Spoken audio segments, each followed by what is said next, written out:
the people who are like kind of successful, these like blue chip projects, not necessarily blue chip artists or blue chip creatives or philosophers or developers, but these blue chip projects can't even really say what they did right.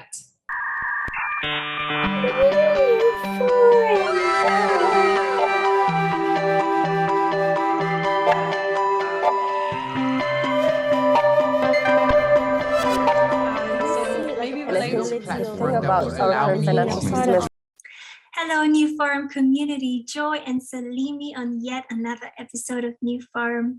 We're always excited to bring you awesome guests on our podcast. We're powered by Newcoin Foundation, focused on fostering the expansion of decentralized social applications, also known as Social 3.0, by forming an ecosystem and a community of visionaries, creators, and investors to spark conversations on the topics of crypto, the metaverse, NFT, and everything Web3. And on today's episode of NewForum, we're super excited to welcome Karsen Daily. She's the founder of MintCandy Productions and is highly involved in the Web3 space. We're going to talk with Karsen about her NFT job, traditional marketing and brand development backgrounds in Web3 and the creative economy. Hey Karsen, we're super happy to have you on NewForum today. Thank you so much. Thanks for having me. I'm excited to chat. Yeah, so welcome to NewForum, Carson. And could you tell us about your crypto journey maybe and how you got, started within the space and maybe your background? Yeah, I mean, I feel like I've said this story so many times. I start to bore myself because it's not that cool. I worked at a company called Super Plastic, which was a startup animation studio and a designer toy company. And my role there, I held a lot of positions there, but my last role there was director of brand development. So I was always looking for new avenues and opportunities for brand awareness and expansion. And we had already built out this amazing animated character universe, and we're creating content, releasing it. That essentially was it was like crypto media without the crypto. We were just using Instagram and TikTok as our primary distribution platform. And I had a call with Nifty Gateway in August of 2020, and was kind of like everything really was going over my head, but I kind of understood the concept of monetizing this creative content in a way that was decentralized and democratized from a traditional avenue or an avenue that we were using to monetize our digital content for Super Plastic. So kind of just followed along for a couple of months, and then we decided to have a Super Plastic job on Nifty Gateway, which ended up being in February of 2021. And I just became really obsessed with the philosophy and the culture that existed around the NFT space and the NFT community, which really was a community at that time. It's a little bit different. I'm a little more jaded now, but I really fell in love, and I just continued to pursue it and quit my job and yeah, fell down that metaverse and Web3 rabbit hole.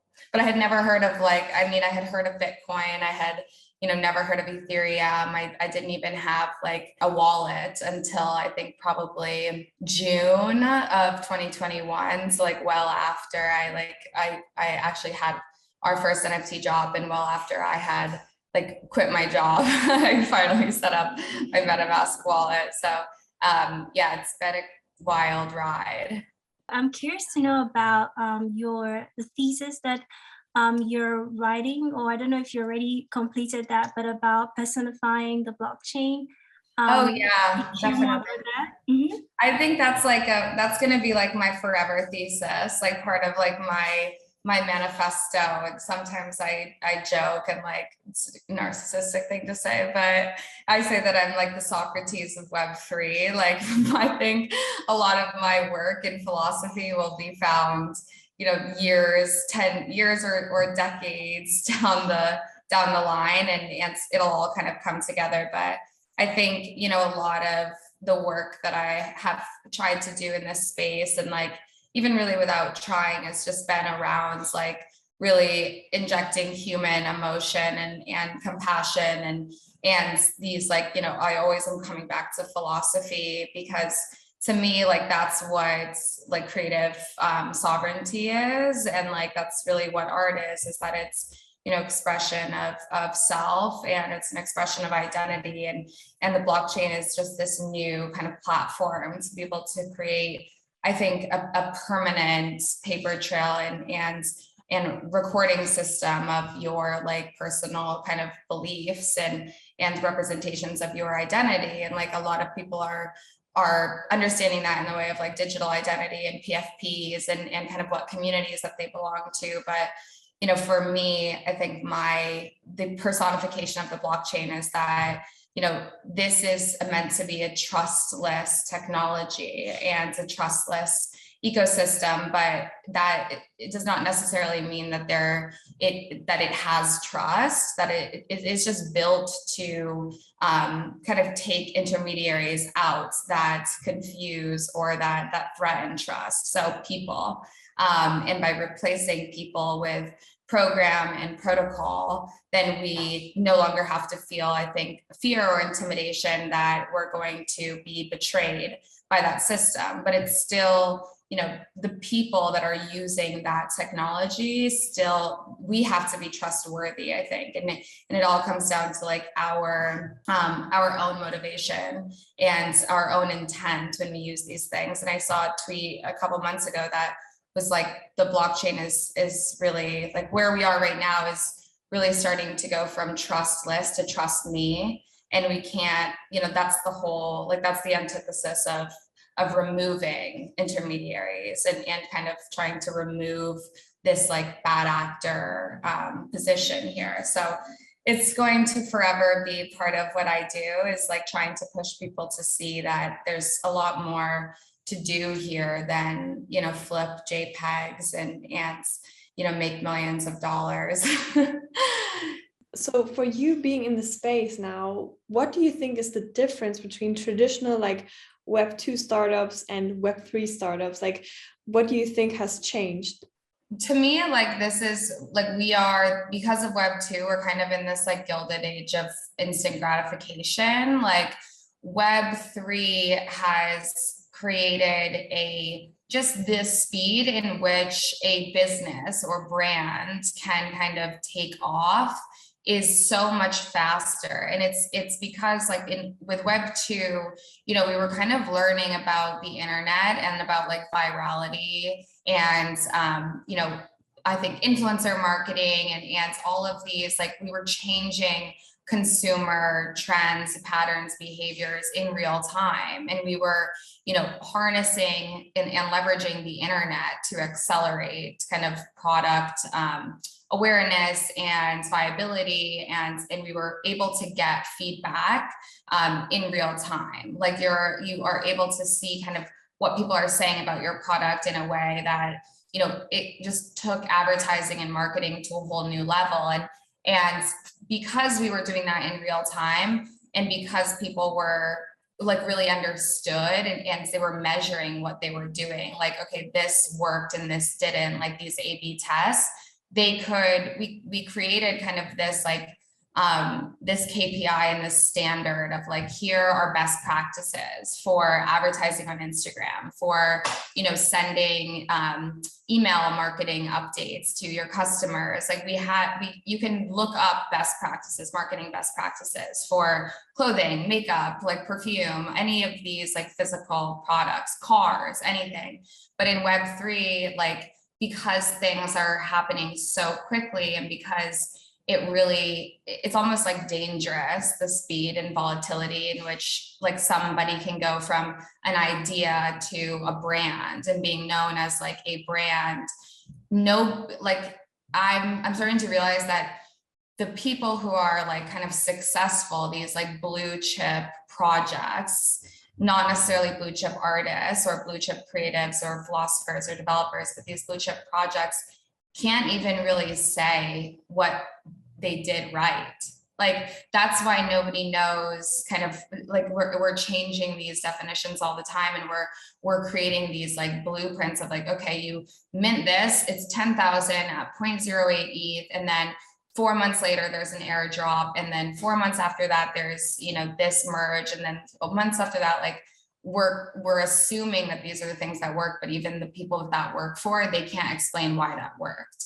Like, we're not creating a set of best practices. We're not creating a set of standards because we're not actually measuring data. We're not actually sharing like our kind of movements and our A/B tests among each other. Like, things are just hitting or not, or missing. And like, I think if we've learned anything kind of this past week, especially with, the Azuki founder, like, even a broken clock is right twice a day.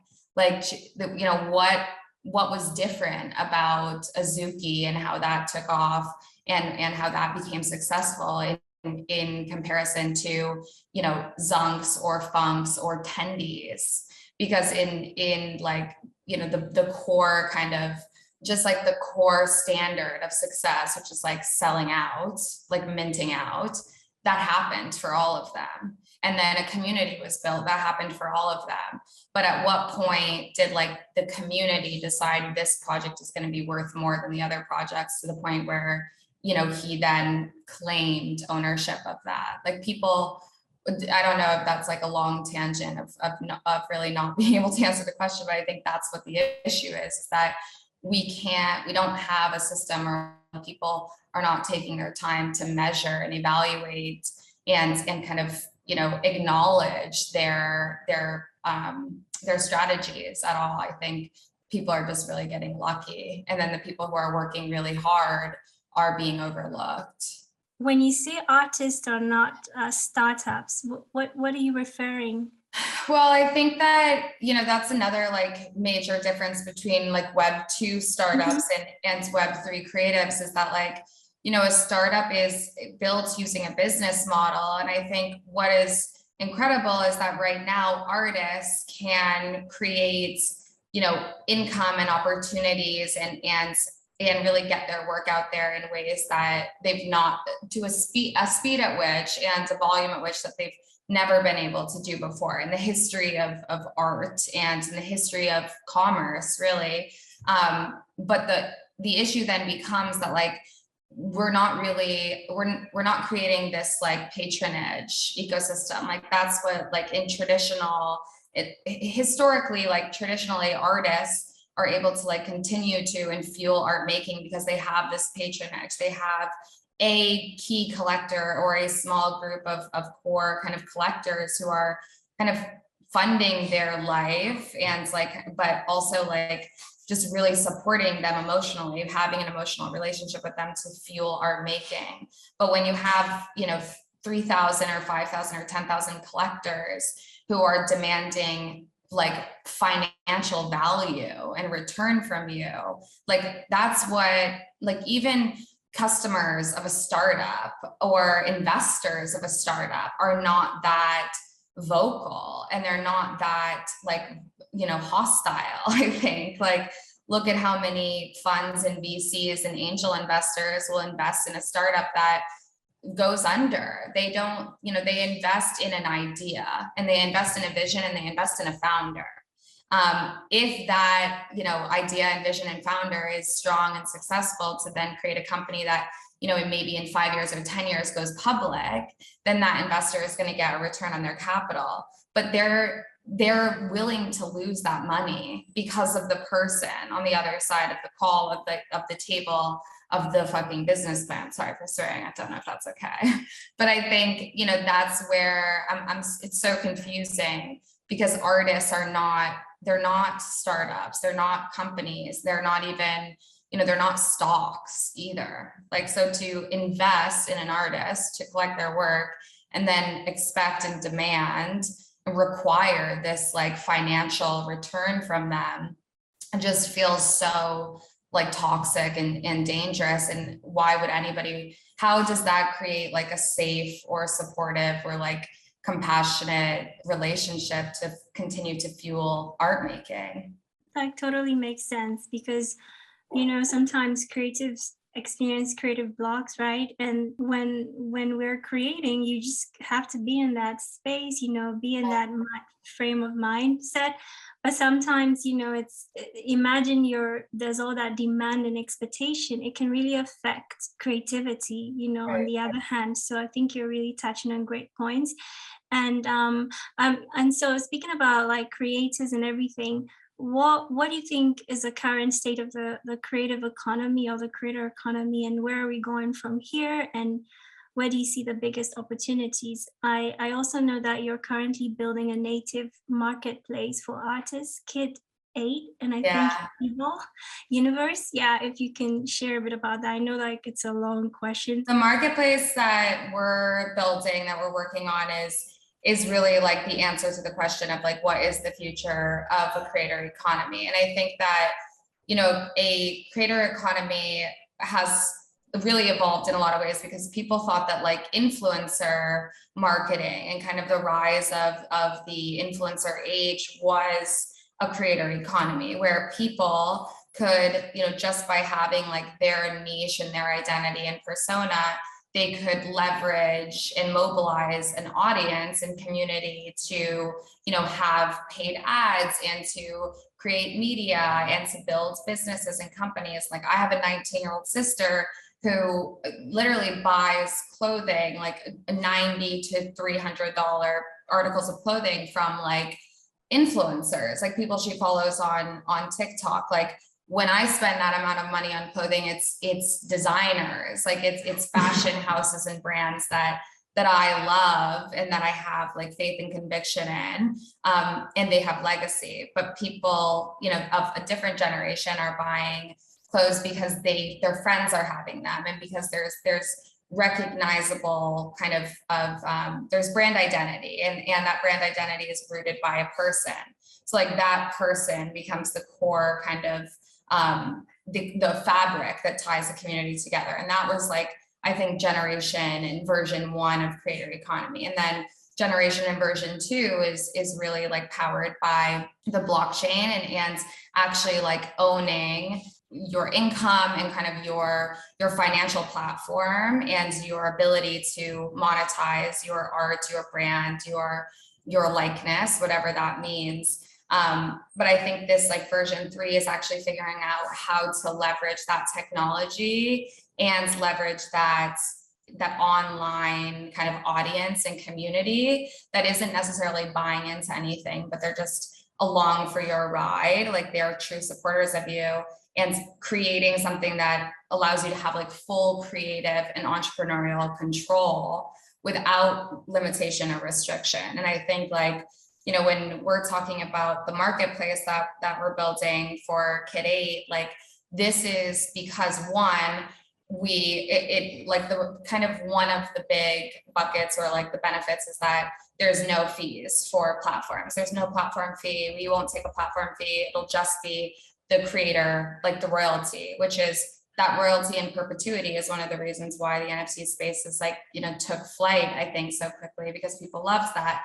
But the other piece of it is that because it's our platform, because they're our contracts, we can actually control like creative campaigns and creative opportunities to then, do different things with that artwork that we would not be able to do or even communicate, if we were using like OpenSea or Rarible or another platform.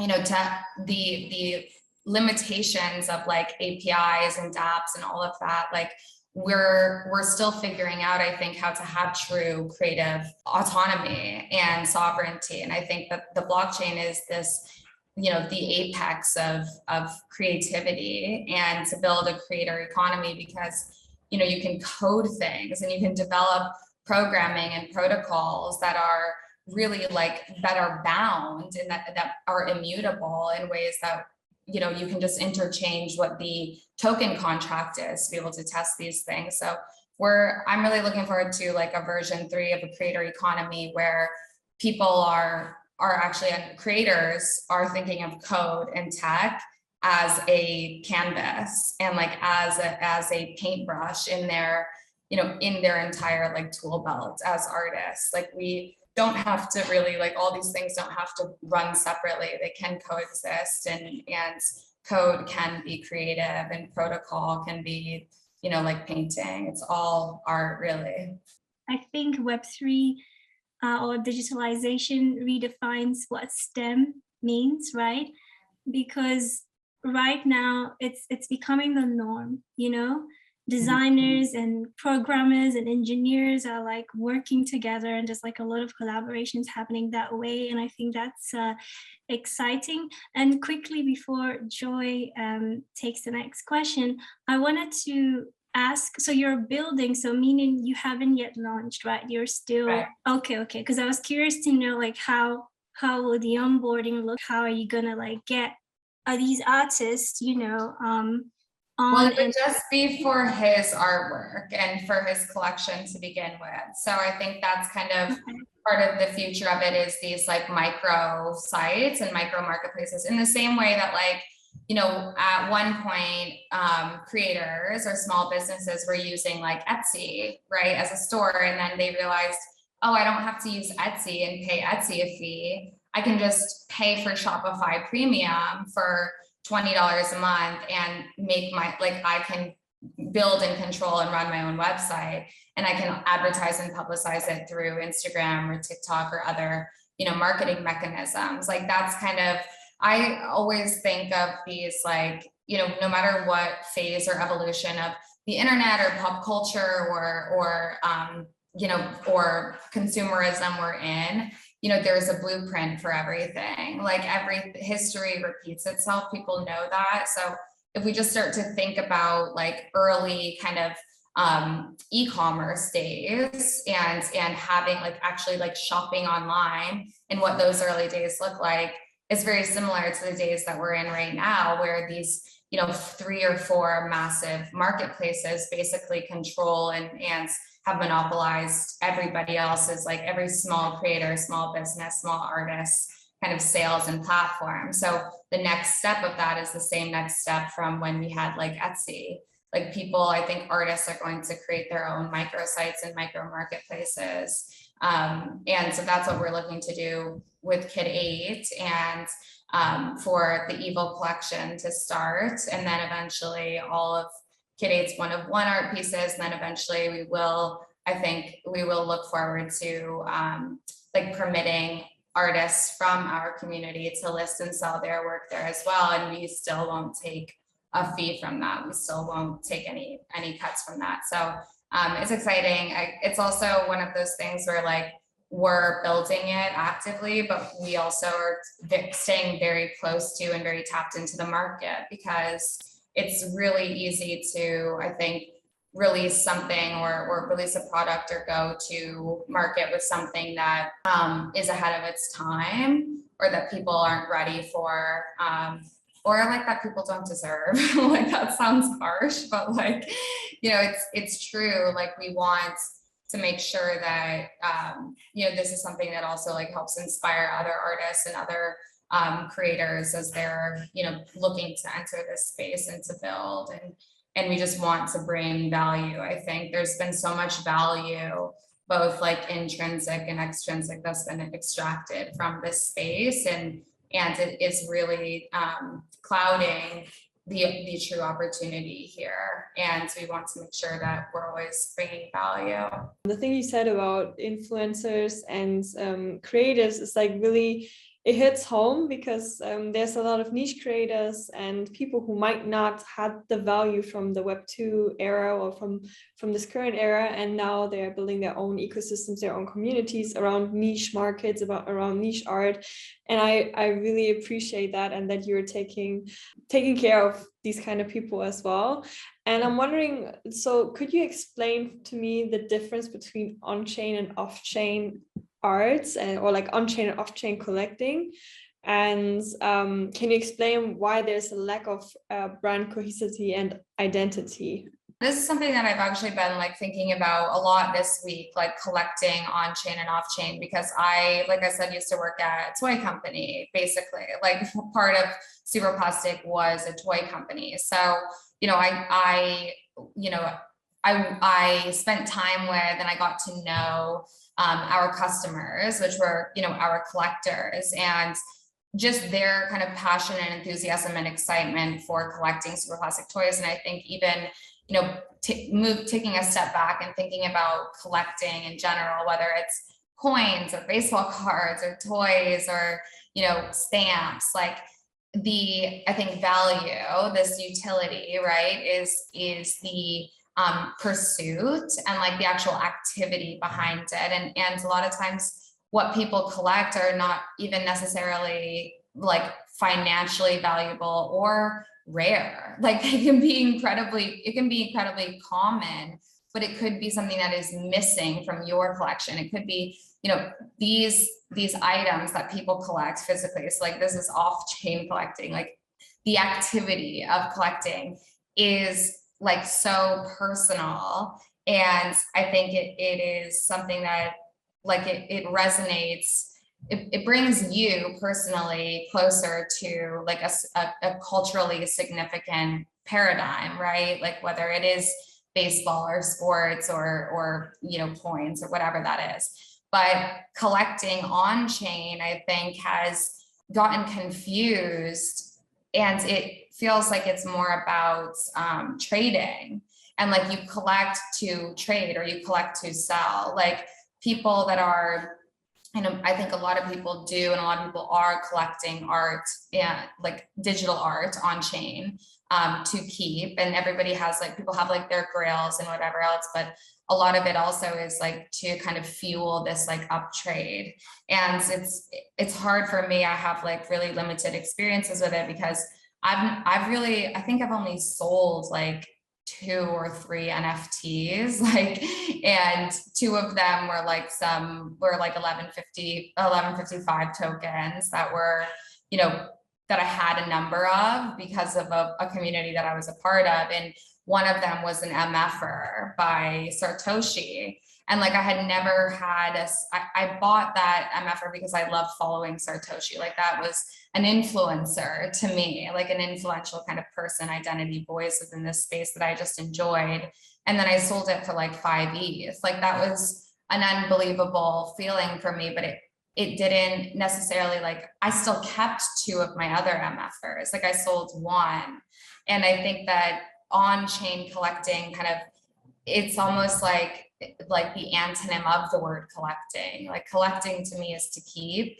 And I think a lot of people here, like collecting is to eventually sell or to hold until it has till it yields some type of, high return.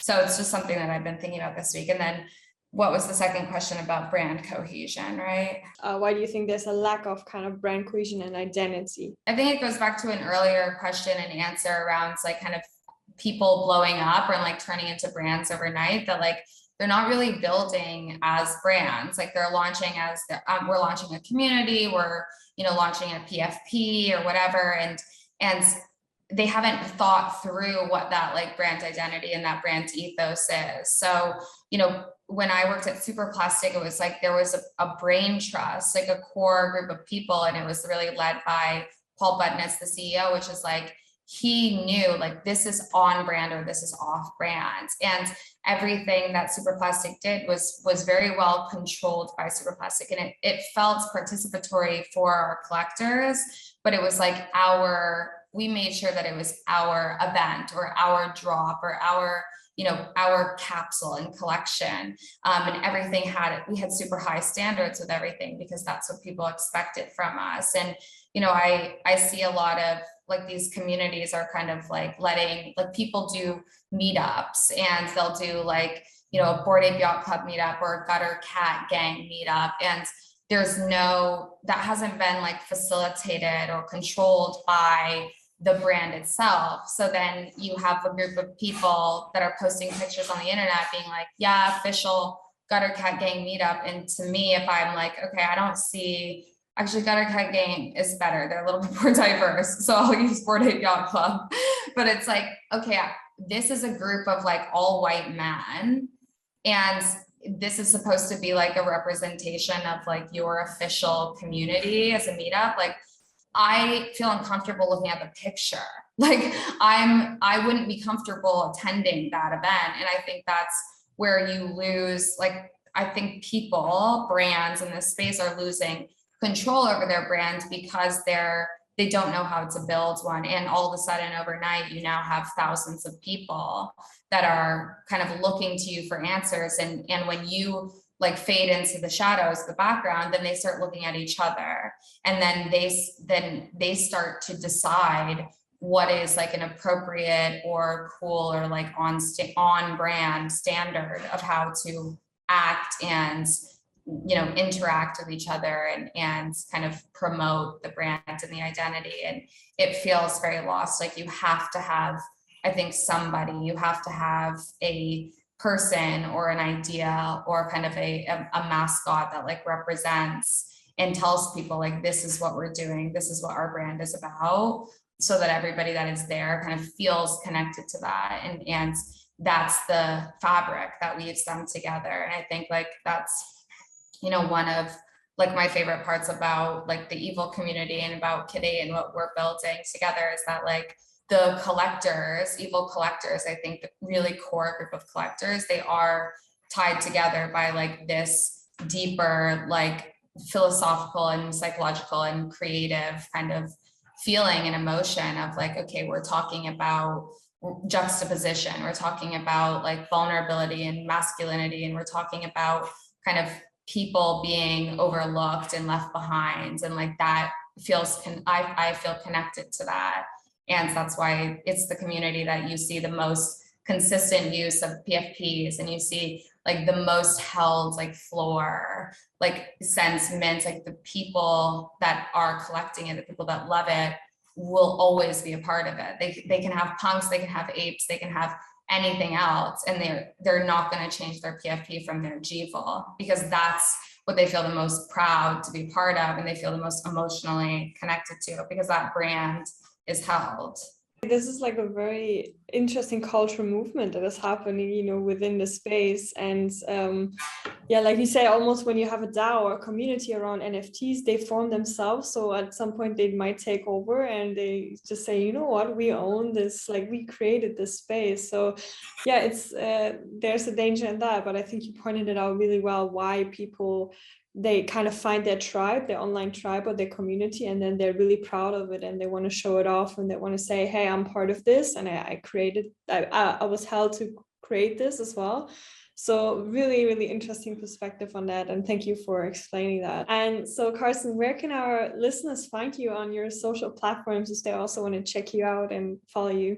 Yeah, definitely. I'm always on Twitter, Karsen Daily, of course. I am also on Instagram at Karsen Daily. My Genesis collection 27 times is also on Instagram, is 27 the numbers times by Karsen Daily. And yeah, I have a medium that I'm trying to commit to using more, so that I can, like I said, have that in a year, 10 years, or multiple decades, somebody can uncover it and I can get the credit that I deserve. But yeah, I'm around and I'm always happy to chat. I think I've been much more like head down and building, just to kind of save my own mental health. I'm not as out there anymore, but I'm always happy to like have these conversations. And I think, you know, we need to talk more, and we need to like inspire more conversation around philosophy and try to rise above the bullshit of it all, because there's such an opportunity here. And you know, the digital future isn't coming. Like we are in it, and we've been in it for 10 years, you know, really for the last 10 years, like just looking at how the internet has taken hold of our lives, how technology has taken hold of our lives. There's nowhere, you know, this is the best opportunity for everybody to like head toward a decentralized model. And I think people have to truly know what that means and what's possible with that. It's a lot more than, I think, like life-changing money and net worth and whales and, you know, bear markets and bull markets. Like there's a lot happening here. So we would love to check out your Medium articles. So go ahead and Okay, I'm gonna do find it. them.